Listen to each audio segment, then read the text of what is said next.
Good day. This is Dimitri Lascaris coming to you for Reason to Resist from Kalamata, Greece on May 24th, 2026. We are pleased to be joined again by our good friend and frequent guest, John Helmer. I usually have a spiel that I repeat when I introduce John, but by now he's so well known to our audience that I'm not going to bother. John, welcome coming back onto the program today. Thanks, Dimitri. That's the best way to introduce us. On this Sunday morning, unfortunately, the news is rather grim, and I'd like to begin, John, by reviewing some troubling events that happened over the past several days in Ukraine and in the newly annexed territories in what was formerly Ukraine. I'll start with the events of Friday, only 2 days after Russian President Vladimir Putin concluded a state visit to China. Ukraine launched a deadly attack on a student dormitory in Luhansk. And here's some of the footage from the aftermath of that strike.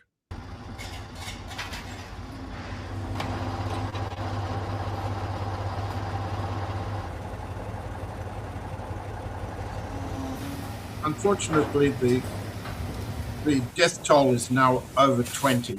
So what you're seeing there is Friday. The death toll is much worse. That is, in fact, correct. And I was going to point that out by referencing this article in TASS.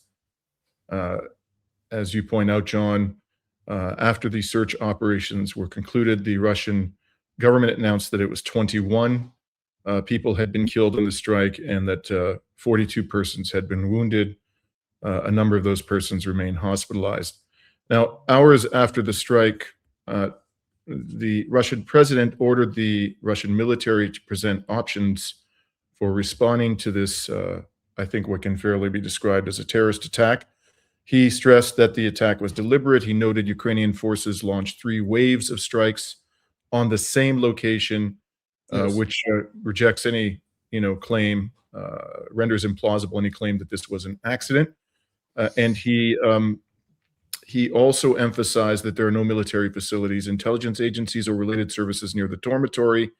And he stated, quote, "Therefore, there's no basis for saying that the shell struck the building under the influence of our air defense or electronic warfare systems." Meanwhile, Ukraine's general staff denied the allegations on Telegram, calling them manipulative information and stating that Kyiv's forces strike only military infrastructure and facilities, and that they strictly adhere to international humanitarian law. Now, the Russian Foreign Ministry has opened a criminal case of terrorism charges, vowing that all those responsible will be identified and face inevitable severe punishment. Moscow also requested an emergency meeting of the UN Security Council and pointedly said that long-range weapons supplied by NATO countries had been used, including drones, and alleged foreign specialists assisted in the targeting. Well, last night, we got what appears to be Russia's response to this crime. Russia retaliated reportedly with a massive missile attack on Kyiv and the surrounding area.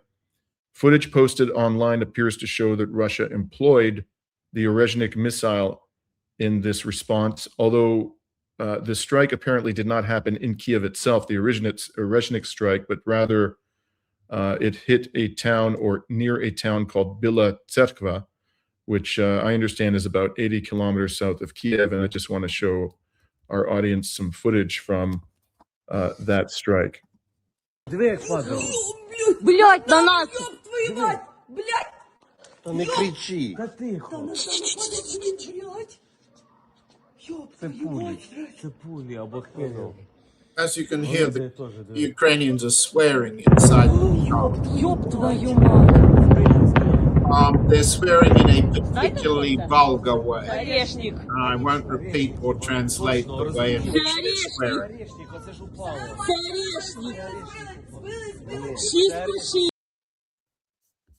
Yeah, even though I don't speak the language, I got the gist of the sentiment. Let's just say it has something to do with your mother.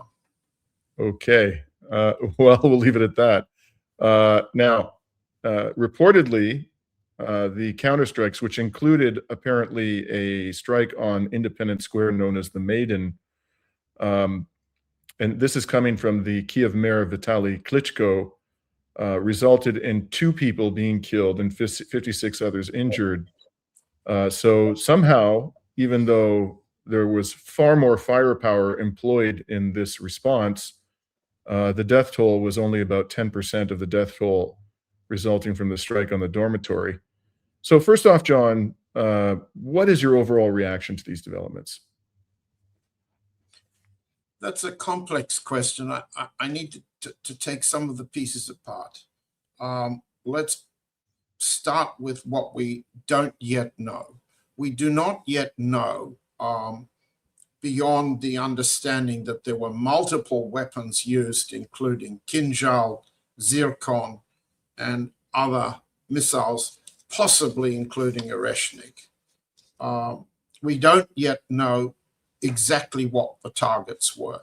It appears in the coverage that I've seen that there was a strike on Kyiv, or multiple strikes on Kyiv city, and there was a strike on Bela Tserkva, which means white church, which is what the location once had, but now has a significant Ukrainian air base. Under that air base, there conceivably is a bunker, a command bunker. Who's in that bunker? How many NATO advisors were there? How many Ukrainian officials were there? Who they were, and whether they've survived the strike? None of that's known. The Ukrainian side, as best I can tell, are not admitting that the Bela Tserkva strike hit at the airbase and penetrated the underground command facilities there. That's important. Why is it important?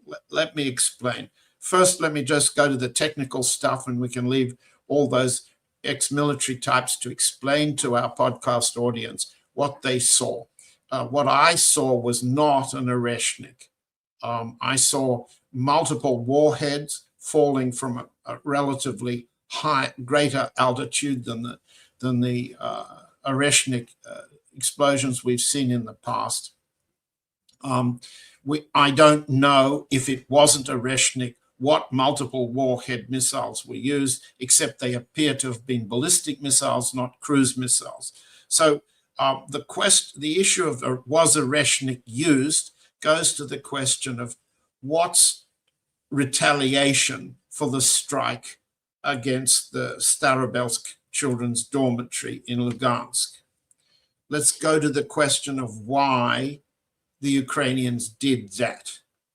And then let's go to the question, why did President Vladimir Putin say what he said, and what then do we understand we're at after the attack on Starobelsk and then the counterattack on Bela Tserkva? Let's start by saying that the obvious, we are at war. In this war, the Ukrainian side have steadily expanded their capacity to attack inland at long range in the Russian mainland, as well as the Novorossiya, the new Russian territories, including Lugansk, which was the target on Friday. The objective of this war for the Ukrainians and for the United States, not leaving them out, and for the NATO powers, is to weaken Russia as strongly as it can, its economic capacities, its refinery capacities, its oil and gas export capacities, its ability to function as a state. And I believe it's reasonable within that strategy, which is endorsed by all the European powers, endorsed by NATO, and not objected to by the United States. In that strategy, the Ukrainians are going to escalate until and through the Russian election, which is due in September. We are in an election campaign in Russia. We have a significant internal domestic set of problems that aren't caused by the war, are aggravated by sanctions war, aggravated by many things, but are not directly caused by the war. The current economic problems inside Russia, as most all Russians understand, are caused by the domestic policies pursued by the central bank of Russia, chaired by Elvira Nabiullina. Now, in an election period, it's the calculation, in my view, of the Ukrainian, NATO, and American side that maximum damage of a symbolic and a direct kind will be inflicted to increase the perception among Russian voters of President Putin's vulnerability, his weakness, the perception. I'm talking perception here. We can talk about data, evidence, facts later. That, in my view, is the reason this particular civilian target was attacked. It had political purpose. It's both terrorist and it's war against the Putin government. It's war against the Russian state. And it has some effects in as much as you will see Russian military bloggers, the relatively independent source of press in Russia, as well as a number of Russian and US military bloggers supporting Russia, saying that the retaliation that has just followed is inadequate to solve A, the terrorist problem going forward, and B, the motive for the terrorist problem, which is the war problem. Now, I can go through, if you like, just what President Putin said and analyze it for you from the way Russian people think, and then we'll go back to what's a very crucial issue. The crucial issue is, has the difference of view, strategy, operations, and tactics between the Security Council, the General Staff on the one hand, and President Putin himself on the other, allied with the Kirill Dmitriev, who's running the campaign to bribe the Trump administration and protect the long-term settlement between the Russian oligarchy and the US oligarchy. Let's come to all of that in a minute. Let me just go to... Yeah, go on. Intervene. I'm sorry to interrupt. I'm glad you're going here because I think this is exactly where I wanted to go with the conversation.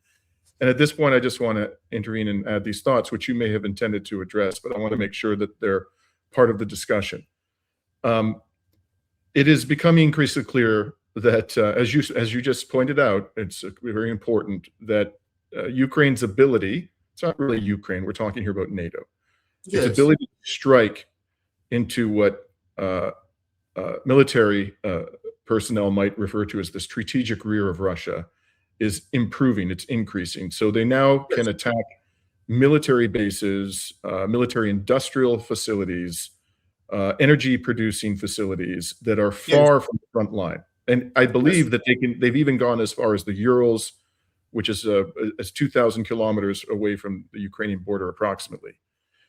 Now, Russia, on the other hand, has studiously refrained throughout all of this time from striking what is in effect the strategic rear of Ukraine.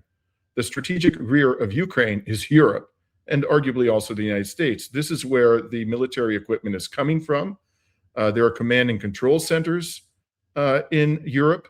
For example, at Ramstein, the other day I just saw, frankly, and I was amazed by this, John, just before there was a strike on Russia's interior by Ukraine using drones, there was a British intelligence gathering aircraft over the Black Sea. Yes. And rather than shoot it down, the Russians sent up a couple of fighters and harassed it, but they didn't shoot it down. And within, I think, a day or two, there was a strike in that area that did significant damage.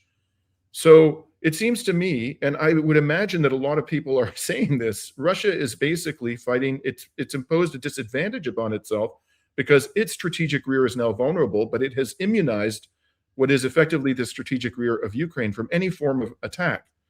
And the other thing I just want to add before I put it back over to you is that in the background of all of this, you have Iran, which does not have a nuclear deterrent, rendering unusable, anywhere from 10 to 15 US military bases in the Persian Gulf region. And we're not talking about the allies of the US, as we would be talking about if, for example, Russia were to strike Poland or the Baltic states. We're talking about the US itself. They have struck repeatedly these bases, have done immense damage, and they don't have any nuclear deterrent. And it looks like, this is another subject, we really aren't going to have time to deal with it today. They may be on the verge of getting a deal from the United States, which is going to improve their situation considerably from what it was before the war.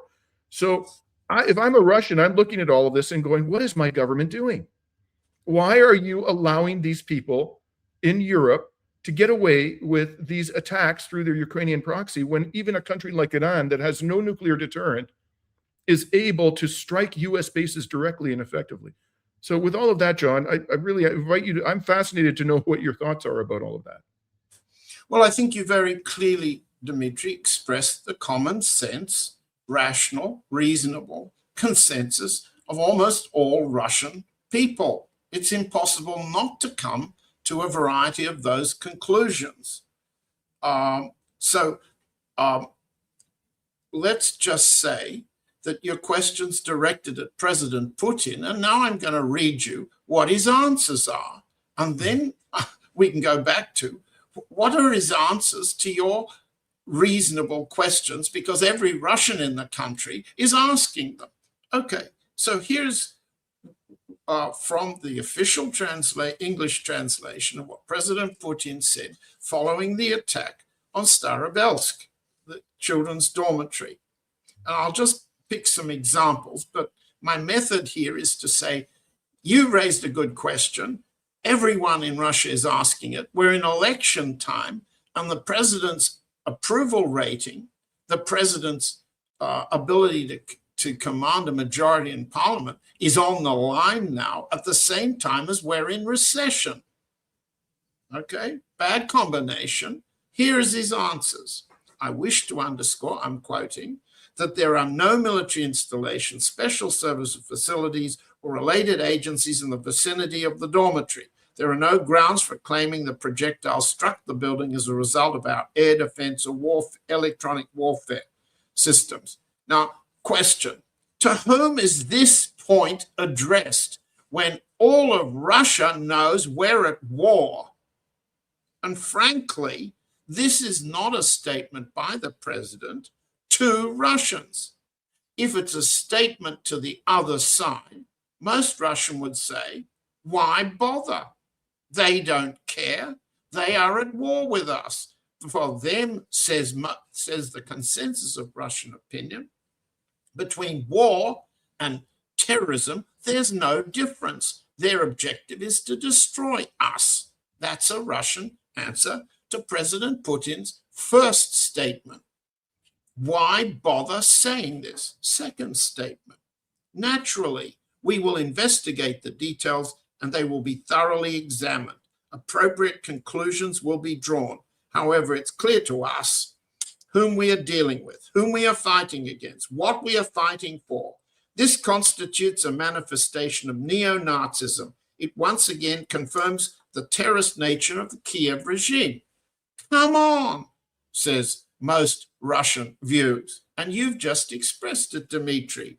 Every poll that I've published for months now shows that most Russians understand the United States is the principal enemy here, that NATO is the principal enemy, the British are out front in terms of hostility, and that Russia is fighting the world, right? NATO, the United States, and the European powers. For the president to say we're fighting neo-Nazism is not really addressing the way Russians think. And most Russians do not understand why he's saying this. Let's go to the next point. I'm speaking in order. Here's the president responding to your questions. In this regard, says President Putin, I want to appeal once again to the service members of the Ukrainian armed forces, as I've done before. Do not follow the criminal orders of that illegitimate thieving junta. Otherwise, you too become complicit in their crimes. Why say that? Is there any evidence that the Ukrainian forces are increasingly surrendering on the front? 5 directions of the front, there's a very large battlefield, and under conditions of forced mobilization, press ganging, which are atrocious for Ukrainian people, we don't see a significant increase in surrenders. Why? Why? The answer is that the Ukrainian forces on the battlefield are, notwithstanding all the difficulties, resisting Russian advance. And if we look more carefully, direction by direction, salient by salient, tactic by tactic, day by day, month by month, and I can give our audience some references, they're in the Dances with Bears website, of independent assessments of how the ground war is going and why the Russian advance westward. No doubt it's going, but it's going more slowly. And the Ukrainian improvement to which you refer, Dimitri, is on the battlefield in the operation of the drone war, the use of drones as a new form of, as it were, anti-artillery warfare, substitute for artillery warfare. It's really an extraordinary technological change. All military experts indicate that, but we have to understand that the Ukrainians are not only compensating for their manpower problems, they are not surrendering, and they are compensating by adapting to drone warfare, which requires Russian adaptation, and that slowed the advance down. But here's what President Putin says. It's the the motive of the regime is clear. It's the constant failures at the front, the loss of positions, of towns, of territory. The situation on the battlefield for the Ukrainian forces is gradually going from difficult and critical to catastrophic. Western aid is not helping. It gets stolen on a regular basis. They just cannot help themselves. Now, this happens to be factually untrue. And this is not to show any disrespect to the performance of the Russian armed forces.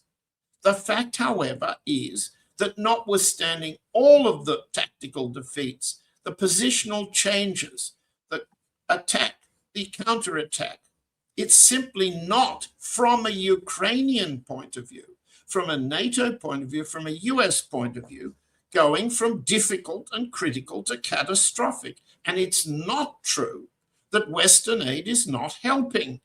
Yes, it is true that much, a very good part of all of that aid gets siphoned off corruptly into the pockets of Vladimir Zelensky and others. But if the president addressing the Russian people wants to make statements which are demonstrably not true that the Russian people can understand, then it's a mistake. I'll get on to the last 2 points. What makes things worse for the ruling elite in Kyiv, he says, is all-consuming corruption that's rotting society from within. The corruption that the regime's leaders are covering up for. In reality, they are participants in these corrupt schemes themselves. That's why they then help each other flee the country, seek refuge in Israel. At least for the first time, the president refers to Israel as a refuge for the enemies of Russia. That's a first. But put in context, we're talking corruption now. Fine, let's talk corruption. What is the purpose of Kirill Dmitriev, President Putin's personal representative of the United States? I can tell you, the General Staff understands, the Security Council understands, every military correspondent in Russia understands, the Russian people understand. Dmitriev is paying bribes to the Trump family. Everyone understands President Trump and his family and his associates, the negotiators that President Putin has welcomed at the table, Jared Kushner, Stephen Witkoff, and others. They are utterly corrupt. They are helping themselves to billions of dollars. They bet on their own military operations. Their corruption is, in Dmitriev's calculation and President Putin's calculation, the opportunity for Russia to make the deal it wants to end the war. So in terms of corruption, all Russians understand that starts with the United States. Starts, and from a calculation of how to end this war and stop attacks like Starobelsk, the Russian people would like President Putin to explain why he thinks a corrupt approach to Trump will work. Well, let me tell you, from my sources believe, and it's not simply Russians inside Moscow who believe, that the bribes are in. The Russian fix is in with the Trump family, and that the Russian bribery schemes running into the billions are far more free to spend and pocket for the Trump family and their associates than the bribes paid by Saudi Arabia, by the Emiratis, by the Qataris, and everyone else who's been obliged to bribe the Americans. Russian bribes are considered as freer, less restricted, more favored and favorable for the Trump family. So in terms of corruption here, the belief on at least one faction in the Kremlin is bribery and corruption will work with the Americans first. Second, the new view is, and I'm perhaps saying something new, perhaps not, that President Putin has achieved what the bribes set out to achieve. President Trump is backing away from negotiations. And you can read and see that Secretary of State Rubio said almost that in Switzerland just before he flew to India a few hours back. The Russian belief, and not only the Russian belief, allies like China and others believe that the Russians believe that bribes are in, the fix is in, and that now Russia will have the freedom to do what Russian public opinion thinks it should do and should have done before. Take out and eliminate the Zelensky regime. That and all the restrictions on deep, as you put it, the deep rear of Ukraine. And in particular, the transportation nodes on the Polish border between Lvov and Rzeszów on the Polish side, all of those connections still survive after 2, 3, 4 years of attacks. So now there's a level of confidence I haven't heard for a while that because of the belief that the bribery schemes are working with Trump, it will be possible for the Russian side to finally end the war on military terms. But that would require far more than simply an attack on Bela Tserkva. It would require the removal of the regime totally. Now, do we think that the president of Russia has a misunderstanding of who has escalation control in this process? Do we think that President Putin has been persuaded incorrectly that bribing the United States, or bribing the Trump family in particular, will give Russia the military freedom that President Putin himself has restricted in order to secure a long-term deal to end not just the battlefield in the Ukraine, but the permanent NATO war against Russia? I leave out the questions and because we have to answer them, and we can't do it very quickly. You come back at me. Well, my first question is, and I'm not suggesting you're endorsing the president's apparent strategy. I'm curious as to how you react to this. Where is the evidence that the bribes are working? And if the bribes are in fact working, then why didn't the Russian military, why was it not ordered to respond in a more forceful manner by, for example, taking out the regime or striking the strategic rear of Ukraine?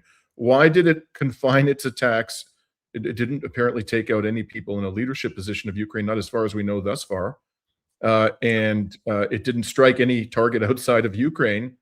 It did essentially what it has been doing all along, which is striking, retaliating inside Ukraine, which has been shown to be a completely ineffective deterrence to, so where's the evidence that the bribes are working?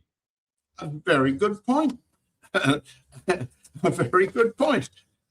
Where is the evidence that Dmitriev's bribes have achieved any form of relief of sanctions, except for the month-by-month waiver on the sanction against buying, the secondary sanction against Chinese, Indian, Turkish, and other buying of Russian oil? And he was not responsible for negotiating that. It's the Iranian success at closing the Hormuz Strait and disrupting global oil supplies and global oil price that achieved the waiver. So I would agree with you. I would agree with you. The evidence of putting the bribes in has so far produced no outcome. Second, I don't agree with you that the Russian general staff have not been striking deep into the strategic rear of Ukraine. The electric war campaign has gone to attacking both nuclear and conventional generating facilities in the Lvov region in the far west. What they have not been able to do is to succeed in disrupting all of the transportation systems that deliver weapons through Poland, through Romania, through other countries into the Ukraine and move them on towards the front. The electric campaign has been restricted. Restricted by whom? The answer is President Putin. Why did President Putin place restrictions on the electric war campaign? It's a long story, been trying to be documented for the last 3 years. Answer, most recently, because he believed that he could achieve a common line of conciliation and negotiating with President Trump. Trump appeared to be supporting an energy ceasefire, energy infrastructure ceasefire. Putin accepted it. The Ukrainians didn't. The United States is not noticeably objecting to anything that the Ukrainian side has escalated as it's attempted to significantly strike, for example, Russian refinery export capacity. The Kyiv refinery, a major refinery in the northwest, has lost about 30% of its capacity, as did Tuapse in the southwest. We're talking no longer about pinpricks. We're talking about systematic disruption with the war aim of disrupting the Russian economy, its ability to trade. And we need, you're in Greece, you know very well, Dimitri, that in the last few days, an armed Ukrainian drone washed up, went out of control and washed up on Lefkada Island in the west. And the Greek government's very busily denying that it had anything to do with the launch, the course, the arming of this weapon. In fact, what we can see is the extension by the United States, by the NATO powers, including Greece, which allows Ukrainian drone controllers to operate in NATO facilities on Greek territory. And that drone, thanks to the investigative work of my Greek colleagues in Athens, looks to have been launched under cover of at least one, possibly two NATO exercises in that area at the time. But that's not the first time we've seen Greece party to Ukrainian drone operations off the south coast of Crete against Russian vessels or Russian cargoes moving on tankers and so forth and so on. So what we're looking at is escalation of Ukrainian war making by drone on the high seas of the entire world. So in By that the way, situation, yeah, I just want to say, I wouldn't assume that that drone was quote unquote Ukrainian. There's a major U.S. NATO military base in Suda Bay in Crete, and given the level of aggression we're seeing from NATO towards Ukraine, why wouldn't they, themselves, U.S. or other NATO military personnel on the island of Crete have constructed and sent out that drone just because I don't even know if it had a Ukrainian flag on it, but no, I think that just to correct you, you're raising a general point, with which I agree. The Suda Bay base is being used jointly by NATO forces, by United States forces, by Israel forces to assist the war moving in the Middle East against Lebanon and against Iran. And it plays a significant role north and westward. But this particular drone, there's no doubt in my mind from the photographs and from the reports and even from the admission by the Greek defense minister that it is a particular Ukrainian naval drone. I believe it's called a Mamai, but I'm not sure of how to pronounce the name. But the model looks identical with the Ukrainian one. Greeks? I want to be clear though. I guess I'm raising a question about what does it mean to say that it's Ukrainian? Okay, so it's a model known to be employed by, perhaps even developed by the Ukrainians. It may be their technology entirely, but what's to stop NATO military personnel from actually launching the thing, taking something that is quote unquote Ukrainian in that sense and launching it? How do we even know that Ukrainian personnel they may have been involved? I have no idea, John. I'm not purporting to know. All I'm saying is a lot of the time we hear things described as Ukrainian attacks, but for all we know, they are actually being carried out by NATO personnel. And I'm just saying that is possible. Yes. It's possible. But, yes, we're saying the same thing, actually. In the controlling room, and the Greek government knows exactly where the controlling room is located, because it's got captured the boat. It can take apart the electronics. It can plot the course. It knows, but it's not telling where the weapon originated and who the nationality of the passport of those who were sitting in the control room.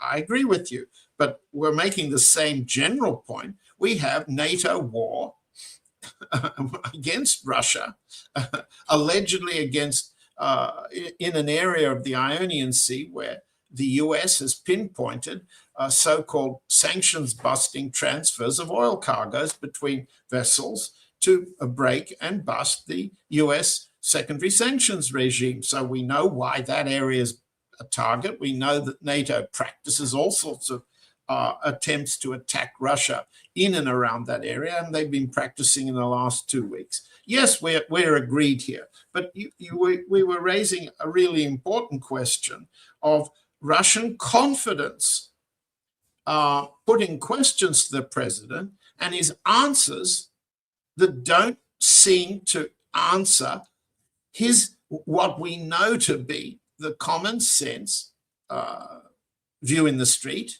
and certainly don't respond to the professionals like Admiral Kostyakov, the head of GRU, the military intelligence, who's increasingly important in negotiating and in discussions and in setting the informational base on which strategic, tactical, and operational decisions are made towards and in the Iran war and in the Ukraine war and others. So was President Putin talking at anyone, or is he profoundly mistaken as to what he understands all of these people, the expert public, the policy making of the Security Council and others? Is he the one who is making some mistakes here? And that's part of my answer to your question. Let's not say Russia didn't do this. Russia did or should have done this. We're talking factional politics. by a president who's under increasing pressure, and the pressure is showing. His public approval rating is dropping, nothing comparable to the level of weakness in Europe or even the United States. But nonetheless, it's so significant. We are entering an election period in which the president of Russia is nervous. And the question then becomes, and I've talked about in Dances with Bears, the polls that there's a very large public support for negotiations with the Ukraine and the United States to end the war. But if they go nowhere, if they fail, then the consensus is finish the war by military means. That's common sense. It's established as the majority view in Russia of people who want negotiations to succeed. This is the position if they fail. Now, the Russian Foreign Minister, Sergei Lavrov, has been saying this, repeating it emphatically in the last few weeks and days. We wish to have negotiations. We wish to see the Americans endorse the so-called Anchorage formula for negotiations. But if there is no success, if there's no more any Anchorage understanding, then, and if negotiations have failed or stopped, let's finish this by military means. That's what I'm not saying anything more than Sergei Lavrov has said. So we have a combination of ministers of state, heads of military intelligence, the military bloggers. We have a consensus, and yet President Putin seems to be addressing a phantom, unconnected to what I've just spelled out. That's a serious gap. Now, how will it get resolved? Answer. Two answers. One is Rubio's answer. Let me just read it out because it's important. He said in Sweden at the end of the NATO meeting there, I'll just read it out because it's a sign that replacing the Anchorage formula for President Putin and Mr. Dmitriev, the US is now saying, he was asked, what has peace negotiations under American leadership in Ukraine done? Are they stalled? Do you think the Europeans should take over? He says, the talks were not fruitful, unfortunately. If we see an opportunity to pull together talks that are productive, not counterproductive, and have a chance to be fruitful, we're prepared to play that role. There are no such talks occurring at this time.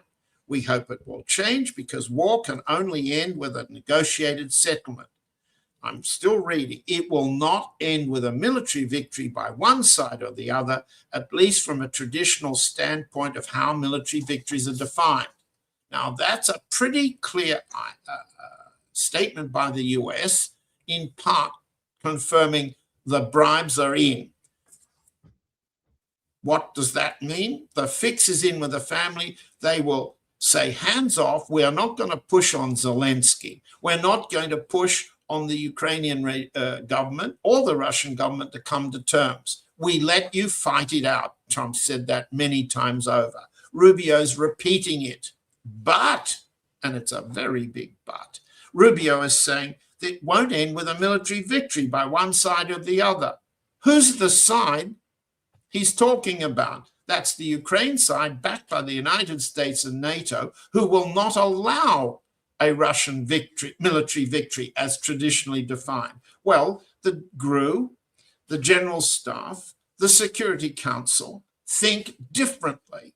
And that view is this now must go differently. Russia has lost escalation control. It's been, let's say, due to President Putin's attempts to negotiate under the Anchorage formula terms of diplomatic settlement, but they've stopped, according to Rubio. So now the opportunity arises. No more tit for tat. Now we, the Russian side, must solve this war by military means. And believe me, if that's the view I'm hearing from my sources, you can bet your life President Putin had a discussion on this with President Xi in Beijing. I don't believe President Putin said asked for Chinese permission to change line, but I believe he will have told Xi that negotiations have reached a dead end. There's no future. The Americans are backing off. We've bought them to do so. They've given us, we've paid $1 billion in bribes through Mr. Dmitriev, who was in Beijing as well, and they've given us an opportunity. Now we must settle it by military means. What do you think about that?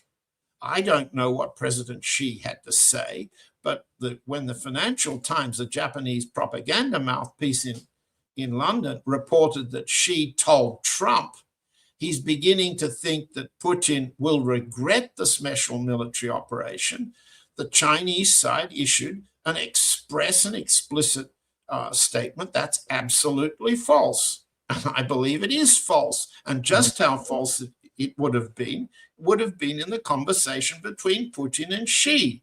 But, and again, it's a huge but, we are just seeing the beginning of significant military operations against the rear in the missile attacks on Bela Tverkva and on Kyiv.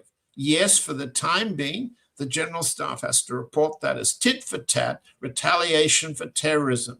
But we are in a new stage of the war in which President Putin has begun to admit his mistakes. Now, I just want to clarify one thing. Our audience won't know this, but I had an exchange with you by email before today about what was possibly going on in that discussion between President Xi and President Putin. Yes. I never believed that President Putin would ask permission either. I may have miscommunicated my question to you, but what I was wondering was whether you thought he raised the subject with President Xi and put him on notice that the targets inside European NATO countries are now on the table. And it sounds like you agree that that may well have been a subject that was raised in their private conversation. But before, in the interest of time, John, because we only have a few more minutes, I just want to ask you, I'm really interested to know your opinion on this. And as a backdrop, I want to just highlight some related news items related to the whole question of, is Europe about to have its ass handed to it for all of the provocations? First of all, of course, it's true that, the vast majority of the soldiers on the battlefield on the Ukrainian side are Ukrainian, but you see, continue to see reports like this one. This is a British man.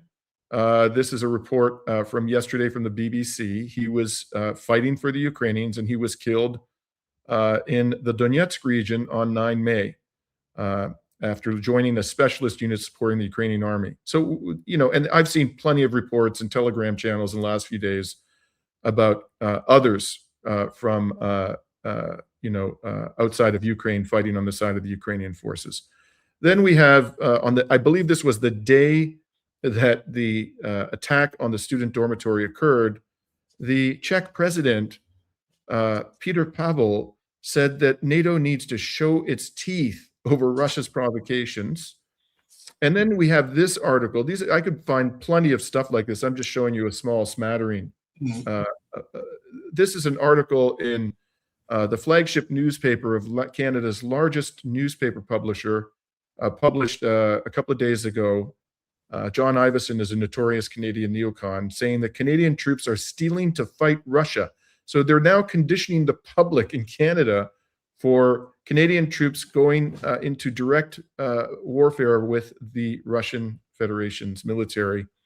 So my question to you, unfortunately, I only have a few minutes to hear your thoughts on this, but who do you think are the most likely candidates for the escalation inside Europe? And I know that this is a very difficult thing for you to predict, but based on everything you've seen, who do you think's at the top of the list? I think that I have no source in general staff or a political source that believes that Russia will attack a NATO state. There are many reasons for this, and we probably run out of time to explain them. The issue, the new, let's call it, operational shift that I've just reported has to do with the change of operations, targeting, and strategy inside Ukraine, and particularly the west of Kyiv, west of Lvov, along the Polish border. There will be, in my view, lots of warnings. We've seen the head of the SVR, the civilian foreign intelligence service, warn that Latvia is allowing Ukrainian drones to be launched from Latvian territory. We've had warnings from the Russian side that Estonia is allowing Ukrainian vessels to launch drones against the northwest targets like St. Petersburg, Kyiv, the oil terminals, oil export traffic, and so forth. The Baltic states are being warned that Russia will run out of patience unless they cease and desist allowing their territory or their airspace to be used. I do not believe that the Russian side will attack a NATO state, a traditional Article 5 covered NATO state. And I believe, and I may be proved quickly wrong, I also believe that the Russian military strategy believes it will be sufficient to destroy the regime that currently reflects and represents NATO on the battlefield within Ukrainian territory. And that also includes targets of all those British, French, Polish, and many other NATO nationalities who are working as technical advisors, super infantrymen, drone targeting, data manipulation. All of those people are targets inside the Ukraine. Yes, the Russian side has warned NATO, and by drawing new red lines. Yes, President Putin has publicly, ceremonially shown the deployment of the Sarmat new, very long-range nuclear missile capability. Yes, the Oreshnik has been demonstrated to have the capability against which there are no NATO air defensive capabilities to hit Paris, London, any target in Germany, and so forth and so on. Yes, the Russian side deeply regrets the remilitarization of Germany and the behavior of Chancellor Merz. We could go on. I do not see, however, that the Russian side will strategically, operationally, or tactically hit a NATO target outside this battlefield for the base reason it thinks it can end the war inside the Ukraine, and that the protection, the biggest protection that Zelensky, Budanov, Yermak, and others have had to stay alive, to fight this war on behalf of their allies, the biggest protection has come from President Putin.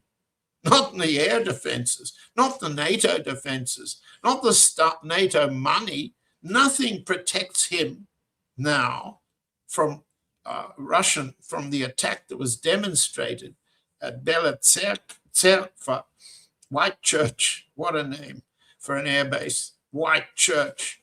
White's the right color. It's definitely not red. Otherwise, if the wraps come off from the Kremlin, then the broader, deeper anti-NATO attack isn't necessary. But you raise another point there, Dimitri, and in our mentioning for our audience that's not familiar with Greece, the episode off Lefkada, we have seen Nikolai Patrushev, who's been the Secretary of the Security Council, warn as the chairman of the Maritime Board that Russia intends to arm its tanker fleet, that it will develop NATO capabilities to protect the fleet on the high seas, and not only in the Baltic Sea, but in the Mediterranean, the Black Sea, everywhere that they're under attack. However, unfortunately, Mr. Patrushev has not come up with a single new deployment.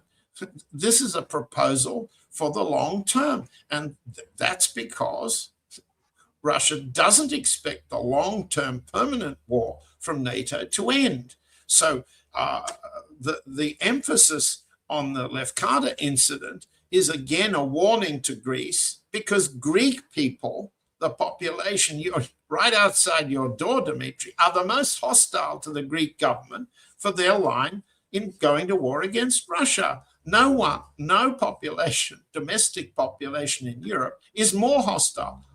Notwithstanding, they can't throw Mitsotakis' government out. Yeah. Not yet. To my great chagrin. But in any case, John, and to the great chagrin of many of my compatriots, I need to conclude our discussion there, because I have another interview I'm scheduled to do. But it was always a great pleasure talking to you. I want to continue this discussion about whether they're going to be required, the Russian military, to strike outside of Ukraine and inside a NATO country, because from my perspective, and I talked about it on a recent program, and I too have no sources at all, let alone any, within the Russian military, let alone any who have an opinion one way or the other. But I just, everything I see is that they're boxing the Russian government into a corner where it eventually is going to have to strike outside of Ukraine and into a European NATO member, because none of these tactics are, these approaches seem to be effective to deter an escalation of the war on Russia itself. I hope I'm wrong, and I may well be, but that's a discussion we'll have to take up another day. And thank you very much for joining us again. Just please briefly tell people where they can find your work, John. Website is johnhelmer.net. Twitter is @bears_with, and there are a dozen books that are readable, relevant, and the big question, which I'd like us to answer, is podcast an alternative form of journalism that our audience has persuaded our audience not to read anything at all now? So a big test would be if you want to follow up what you're saying, Dimitri, or I'm saying, or your other guests, or both about China or about Russia or about the United States. Do you want to read, or are you happy to listen to and watch our mouths wagging? I don't think that question's been solved yet. What we are here is not an anti-war movement. We are instead of an anti-war movement, and we are no longer a reading movement. We're a talking movement, and we'll see whether what we've tried to say and the evidence that we're using, that has to be read to be understood and argued over, will look different in a week or two. Let's look forward to that. But thanks for having me in the meantime.